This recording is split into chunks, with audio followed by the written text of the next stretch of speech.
नमस्कार दोस्तों, हाल ही में सुप्रीम कोर्ट ने एक लैंडमार्क जजमेंट देते हुए एक नए फंडामेंटल राइट को ऐड किया है एंड एक्सपैंड किया है स्कोप ऑफ आर्टिकल 21। यहाँ पे न्यूज आप देख पाओगे, right against climate change a distinct fundamental and human right, Supreme Court judgment. एक सिग्निफिकेंट रूलिंग देते हुए सुप्रीम कोर्ट ने आर्टिकल 21 एंड 14 के स्कोप को एक्सपेंड करते हुए एक नए फंडामेंटल राइट को ऐड किया है, the right against the adverse effect of the climate change के प्रतिकूल प्रभावों के खिलाफ मौलिक अधिकार। और इसको आर्टिकल 14 एंड 21 में शामिल किया गया है। एंड वैसे भी आर्टिकल 21 अपने आप में बहुत बड़ा स्कोप रखता है and various type of fundamental rights are included in article 21, जो कि Supreme Court and law makers के द्वारा समय समय पर ऐड किए गए हैं। इसीलिए सुप्रीम कोर्ट ने कहा article 21 and 14 are the source for the right against the adverse effect of the climate change. तो हम बात करेंगे कि कैसे आर्टिकल 21 एंड 14 इस नए मौलिक अधिकार का सोर्स बनते हैं और सुप्रीम कोर्ट ने climate change and human rights के ऊपर क्या कहा। इसके अलावा article 48 A and 51 A clause जी का भी मेंशन किया गया है। इसके बारे में भी डिटेल से बात करेंगे, लेकिन उससे पहले हम जान लेते हैं कि ये जो जजमेंट आई है किस केस के रिगार्डिंग आई है। तो वाइल्ड लाइफ एक्टिविस्ट के द्वारा सुप्रीम कोर्ट में एक पिटीशन फाइल की गई थी to protect the great Indian bustard. Great Indian bustard basically Rajasthan का एक राजकीय पक्षी है एंड क्रिटिकली इंडेंजर्ड लिस्ट में शामिल है। विलुप्ति की कगार पे खड़ा ये पक्षी आज मानव की तरफ उम्मीद भरी निगाहों से देख रहा है। 1969 में जिसकी जनसंख्या 1200 से भी अधिक थी, आज 2024 में ये 150 से भी कम रह गई है। एंड बेसिकली अधिक मात्रा में राजस्थान और गुजरात में ही पाए जाते हैं, लेकिन थोड़ी बहुत जनसंख्या जैसे कि 2 या फिर 4 महाराष्ट्र, मध्य प्रदेश, कर्नाटका और आंध्र प्रदेश में भी पाए जाते हैं। IUCN की रेड लिस्ट में शामिल है and wild life protection act 1972 के शेड्यूल 1 में शामिल है। इसके अलावा CMS के अपेंडिक्स 1 में शामिल है और सिटीज के भी अपेंडिक्स 1 में शामिल है, अर्थात क्रिटिकली इंडेंजर्ड, विलुप्ति की कगार पे। और इसकी विलुप्ति का सबसे बड़ा कारण है हैबिटेट लॉस होना, इसका बड़े स्केल पे हंटिंग होना और ओवरग्रेजिंग होना। क्योंकि देखिए ये जो पक्षी है ग्रास लैंड पे रहना पसंद करता है और वहां पे जो प्लांट्स और क्रॉप्स होती हैं उसको अपने आहार में शामिल करता है, लेकिन ग्रास लैंड खत्म होते जा रहे हैं। राजस्थान में अब ग्रास लैंड नहीं बचे, बड़े लेवल पे पेड़ों की कटाई की गई है और ओवरग्रेजिंग की वजह से भी ग्रासलैंड खत्म हुए हैं। तो इसका हैबिटेट जो है लॉस हुआ है, जिसकी वजह से इनकी जनसंख्या में कमी हुई है। और इसके अलावा एक बड़ा कारण है हंटिंग, यानी कि इसका बड़े लेवल पे शिकार किया गया। मैं आपको बता दूं पाकिस्तान में भी थोड़ी बहुत जनसंख्या इनकी पाई जाती है, तो वहां पे भी बड़े लेवल पे इनका शिकार आज भी जारी है। लेकिन भारत में तो शेड्यूल 1 में शामिल होने के बाद हॉन्टिंग पे बिल्कुल रोक लग चुकी है। और एक बड़ा रीजन बताया जाता है ओवरहेड पावर लाइंस एंड दूसरे जो डेवलपमेंटल प्रोजेक्ट्स हैं। अब चूंकि राजस्थान और गुजरात वाला बड़ा एरिया है, तो वहां पे सोलर प्लांट्स जो है लगाए गए और सोलर प्लांट्स से उत्पादित जो बिजली है उसको ट्रांसमिट करने के लिए ओवरहेड ट्रांसमिसेबल लाइंस बिछाई जा रही हैं, जो कि इनकी मृत्यु का एक बहुत बड़ा कारण बन रही है। तो इसीलिए सुप्रीम कोर्ट में जो पिटीशन फाइल की गई थी इसमें कहा गया था कि जो ओवरहेड ट्रांसमिशन लाइंस हैं इनको अंडरग्राउंड किया जाना चाहिए। तो सुप्रीम कोर्ट ने अप्रैल 2021 में एक आदेश पारित किया और केंद्र सरकार को यहाँ पे गाइडलाइंस दी कि गुजरात और राजस्थान वाले एरिया में 99,000 स्क्वायर किलोमीटर के एरिया में ओवरहेड ट्रांसमिशन लाइंस को अंडरग्राउंड कर दीजिए और ये आपके लिए मैंडेट रहेगा, यानी कि मैंडेटरी है। तो ये वाले आप देखिए जो बड़े बड़े जो पोल्स होते हैं जहां से बिजली को ट्रांसफर किया जाता है, इनको बोला जाता है ओवरहेड ट्रांसमिशन लाइंस। तो इनको अंडरग्राउंड करने के लिए सुप्रीम कोर्ट ने आदेश दिया था। इस आदेश के मॉडिफिकेशन को लेकर या फिर मॉडिफिकेशन करवाने के लिए केंद्र सरकार फिर से सुप्रीम कोर्ट में चली जाती है। मैं आपको बताऊं सुप्रीम कोर्ट केंद्र सरकार की ministry of environment, forest and climate change, ministry of power and ministry of renewable energy, ये सब सुप्रीम कोर्ट में जाते हैं seeking modification of its directions. इन्होंने बताया कि देखिए भारत सरकार का जो कमिटमेंट है, ग्लोबल कमिटमेंट है to reduce the carbon footprints, उसमें आपकी डायरेक्शंस बाधा बन के उभर रही हैं। क्योंकि हम परंपरागत एनर्जी से और जो फॉसिल फ्यूल्स वाली एनर्जी है उससे हम लोग शिफ्ट करना चाहते हैं रीन्यूएबल एनर्जी पे। और रीन्यूएबल एनर्जी के लिए जो सोलर प्लांट्स हैं, इसके अलावा विंड प्लांट्स हैं, विंड इंस्टॉलेशन, वे बड़ी मात्रा में गुजरात एंड राजस्थान में इंस्टॉल किए गए हैं, जहां से बिजली उत्पादित हो रही है। और इस बिजली को ट्रांसमिट करने के लिए दूसरी जगह पे ले जाने के लिए इस तरीके के जो बड़े बड़े ओवरहेड ट्रांसमिशन लाइंस बिछाई जा रही है। लेकिन सुप्रीम कोर्ट ने कहा कि आप इनको अंडरग्राउंड कर दीजिए। तो केंद्र सरकार का यही कहना है कि देखिए, इनको अंडरग्राउंड करना टेक्निकली फिजिबल नहीं है और कॉस्ट भी बहुत ज्यादा आएगी। और दूसरा, जो इलेक्ट्रिसिटी एक्ट है हमारे पास, उसमें कोई भी ऐसा प्रावधान नहीं है कि अंडरग्राउंड केबल्स के लिए लैंड एक्विजिशन किया जाए, यानी कि लैंड एक्विजिशन का भी कोई प्रावधान नहीं है। तो बहुत बड़ी प्रॉब्लम्स हमको फेस करनी पड़ रही है। इसीलिए आप अपनी डायरेक्शंस जो आपने दी थी उनमें कुछ मॉडिफिकेशन कीजिए, ऐसी मंशा लेकर केंद्र सरकार सुप्रीम कोर्ट में चली जाती है। तो इसी मामले को फिर से सुनवाई हुई सुप्रीम कोर्ट ने, और 21 अप्रैल को सुप्रीम कोर्ट ने अपने डायरेक्शंस को, या फिर जो अप्रैल महीने में दिया गया था आदेश, उसको मॉडिफाई किया।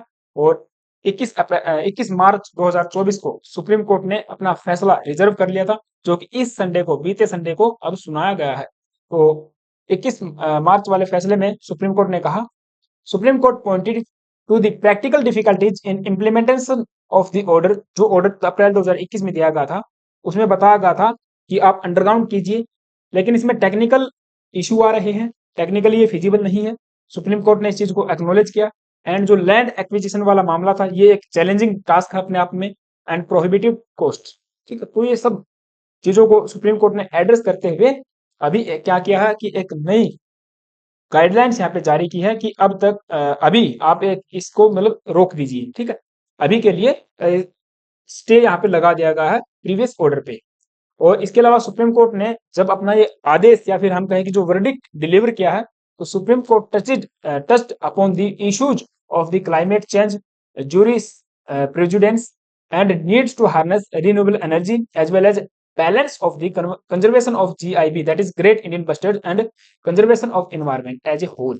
तो सुप्रीम कोर्ट ने सभी चीजों को ध्यान में रखा, GIB यानी कि ग्रेट इंडियन बस्टर्ड के कंजर्वेशन को भी, एनवायरमेंट को भी, रीन्यूएबल एनर्जी वाले टारगेट को भी, इसके अलावा जो क्लाइमेट चेंज हो रहा है उस पूरे सिनेरियो को ध्यान में रखते हुए अपने आदेश को यहाँ पे दिया है, यानी कि जो वर्डिक्ट यहाँ पे दिया है। और इसको लेकर सुप्रीम कोर्ट ने कहा कि एक एक्सपर्ट कमेटी यहाँ पे बनाई जाएगी।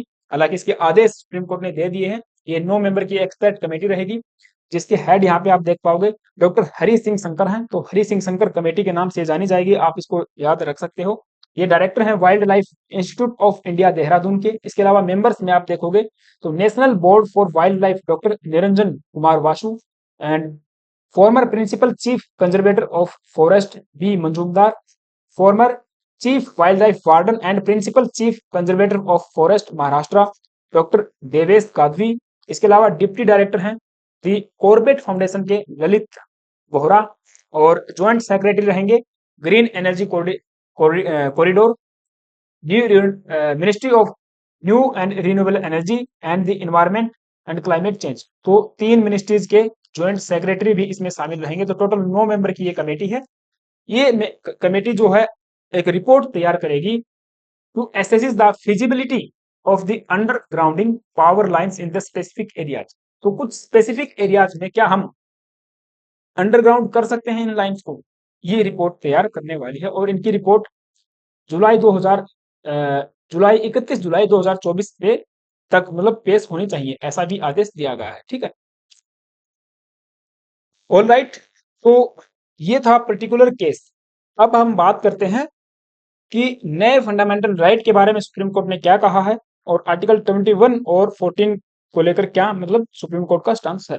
लेकिन उससे पहले आप सभी से छोटी सी रिक्वेस्ट है, अगर आप चैनल पे नए आए हो तो प्लीज से एक सब्सक्राइब करना और बेल आइकन को प्रेस कर देना यदि मेरा काम आपको पसंद आ रहा है। तो यहाँ पे climate change and human rights को लेकर सुप्रीम कोर्ट ने कहा, linking the right against climate change to the article 21 and 14। Article 21 and 14 से लिंक किया गया है क्लाइमेट चेंज को। जो चीफ जस्टिस ऑफ इंडिया है, जो जस्टिस DY चंद्रचूड़, उन्होंने कहा the right to life and equality could not be fully realized without a clean and stable environment। यानी कि जो आर्टिकल 21 और 14 की आप बात कर रहे हो ना, इसको फुली रियलाइज्ड नहीं किया जा सकता। कब तक? जब तक आप एक क्लीन और एक स्टेबल एनवायरनमेंट की बात नहीं कर लेते। जब तक मानव को एक स्वस्थ क्लाइमेट नहीं मिलेगा, एक अच्छा एनवायरनमेंट नहीं मिलेगा, तब तक राइट टू लाइफ की बात आप नहीं कर सकते। Right to equality before laws की आप बात नहीं कर सकते हो।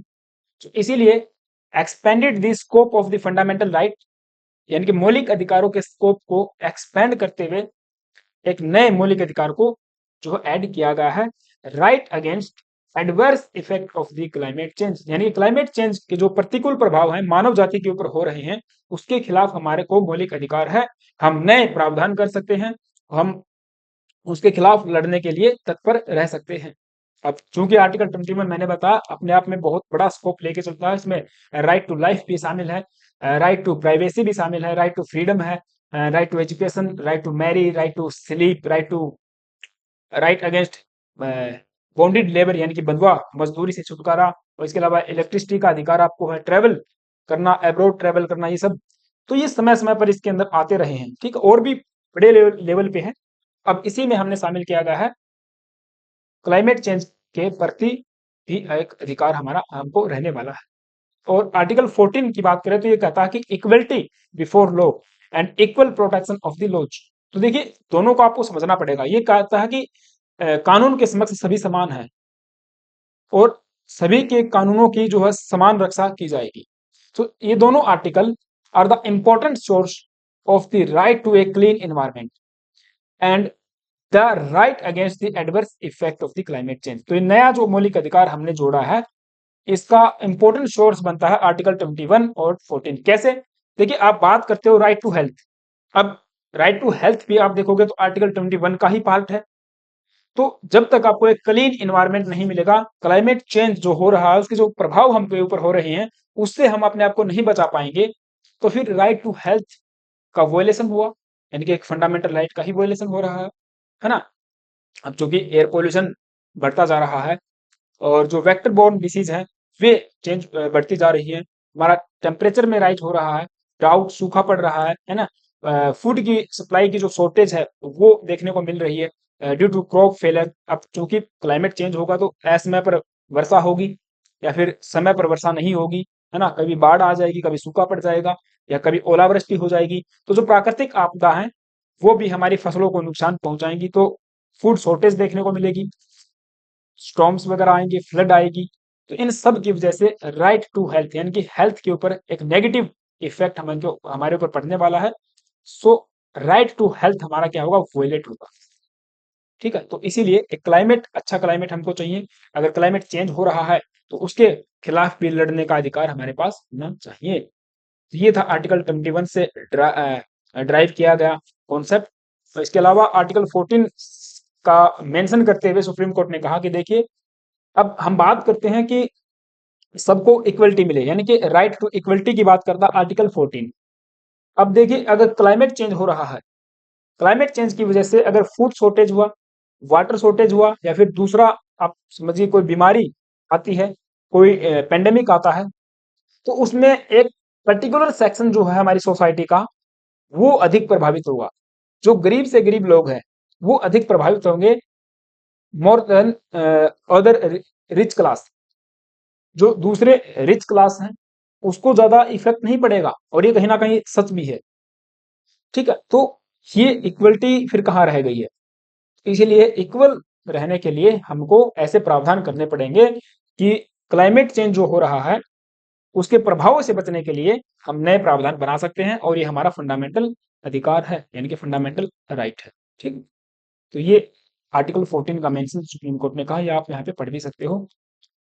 नाउ आर्टिकल 48 एंड 51 ए जी का मेंशन सुप्रीम कोर्ट ने ऐसे किया कि देखिए आर्टिकल 48 ए ये भी प्रोटेक्शन की बात करता है, क्लाइमेट के प्रोटेक्शन की बात करता है, एनवायरनमेंट को बचाने की और उसको इम्प्रूवमेंट की बात करता है, जो हमारी वाइल्ड लाइफ है, फॉरेस्ट है, उनके सेफगार्डिंग की बात करता है।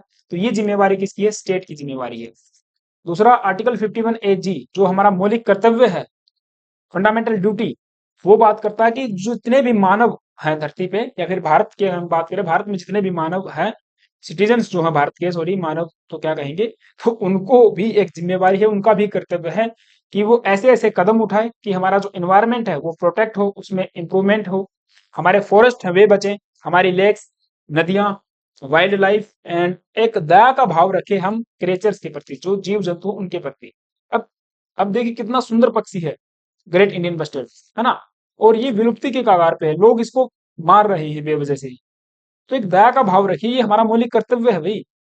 हालांकि सुप्रीम कोर्ट ने मेंशन किया कि जस्टिसेबल नहीं है ये प्रोविजंस, ये इंडिकेटर के रूप में है, क्योंकि इंडिकेटर ऐसा है कि संविधान भी रिकॉग्नाइज करता है importance of the environment and the natural world. तो हमें संविधान के अकॉर्डिंग काम करना पड़ेगा, और संविधान की बातों को ही ध्यान में रखते हुए, यानी कि जो प्रोविजंस पहले से दिए गए हैं उनको ध्यान में रखते हुए एक नया मौलिक अधिकार अब ऐड जो है किया गया है।